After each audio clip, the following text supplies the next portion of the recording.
প্রমাণ করতে হবে। এখানে কিন্তু বলা হয়েছে যে প্রমাণ করুন যে একটি ত্রিভুজের বাহু বর্ধিত করলে বহিস্থ কোণ উৎপন্ন হয়, অর্থাৎ এই যে আমরা এবিসি ত্রিভুজ এখানে নিয়েছি, এবিসি ত্রিভুজ কিন্তু আমরা বর্ধিত করেছি, বিসি বাহুকে ডি পর্যন্ত বর্ধিত করেছি। এর ফলে কিন্তু বহিস্থ কোণ উৎপন্ন হয়েছে। এই কোণটির নাম হচ্ছে বহিস্থ কোণ। বহিস্থ কোণ উৎপন্ন হয়েছে। অন্তস্থ বিপরীত কোণ, অর্থাৎ অন্তস্থ কোণগুলো হচ্ছে ত্রিভুজের ভিতরে অবস্থিত এই যে এ কোণ এবং সি কোণ, বি কোণ। এ কোণ এবং বি কোণ হচ্ছে অন্তস্থ বিপরীত কোণ।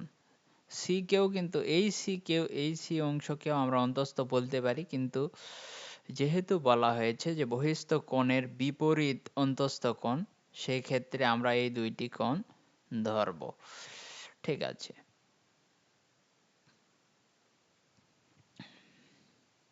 তাহলে প্রমাণ করতে হবে যে এখানে প্রমাণ করতে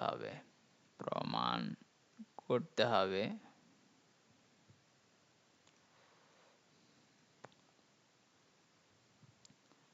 ত্রিভুজ A B C plus B A C equal to A C D. সহজ প্রমাণ। এখন আমাদের ত্রিভুজ এ বি সি তে আসতে হবে। এ বি সি ত্রিভুজে এ বি সি কোণ প্লাস, এখানে কিন্তু তিন কোণের সমষ্টি 180 ডিগ্রি, আমরা সেটাই লিখব যে বি এ সি কোণ প্লাস এ সি বি কোণ সমান সমান 180 ডিগ্রি। এর পরের লাইন কিন্তু আরো গুরুত্বপূর্ণ।